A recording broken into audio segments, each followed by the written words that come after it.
Donald Trump is furious, by the way, about that whole bullet issue. Donald Trump has slammed the FBI as the agency confirmed it is probing whether he was actually hit by a bullet during an assassination attempt. The theory is that the tiny trickle of red on his face was not blood at all, but was from the ketchup on a chicken wing that he'd put behind his ear to eat later. The powder-puff presidential hopeful blasted the FBI's director, Christopher Wray, after he suggested that it could have been shrapnel which grazed Trump's ear following the shooting in Pennsylvania, which upset the screaming Mimi because being hit by a tiny piece of shrapnel that gave him a cut that didn't even require stitches doesn't sound as manly as surviving an assassin's bullet.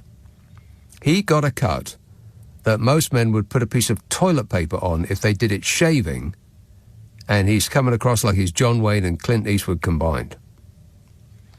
That's a bang-up-to-date reference for you millennials, by the way. John Wayne and Clint Eastwood. Clint Eastwood didn't have superpowers, and John Wayne didn't have claws in his hands, and neither of them could fly. So the kids would not be interested. Correct. The New York Times reported that the FBI was hoping to interview Trump as part of its investigation. But Donnie is having a fit that you could see through concrete, and he's sitting in a corner of his room and he won't come out. It's the brave thing to do. He wrote on social media, FBI Director Christopher Wray told Congress yesterday that he wasn't sure if I was hit by shrapnel, glass or a bullet. No, it was, unfortunately, a bullet that hit my ear and hit it hard. There was no glass, there was no shrapnel. He said, nobody knows more about shrapnel than me, believe me.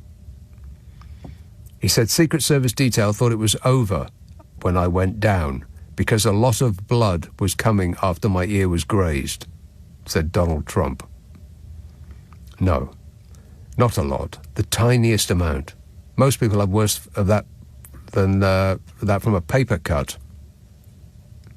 He said, I'm supposed to be dead.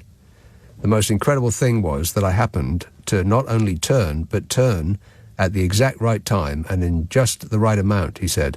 I survived by luck or by God. Well, I'm no expert, but I think I can rule God out. God hasn't lifted a finger to save tens of thousands of children dying in Gaza. God didn't rouse himself to stop the Holocaust. So unless Donnie has made some sort of deal with the fella from the other place, I seriously doubt there was divine intervention. But I'm no expert. 0345 6060 973. Merthyr Tydfil. Hello, Jeff.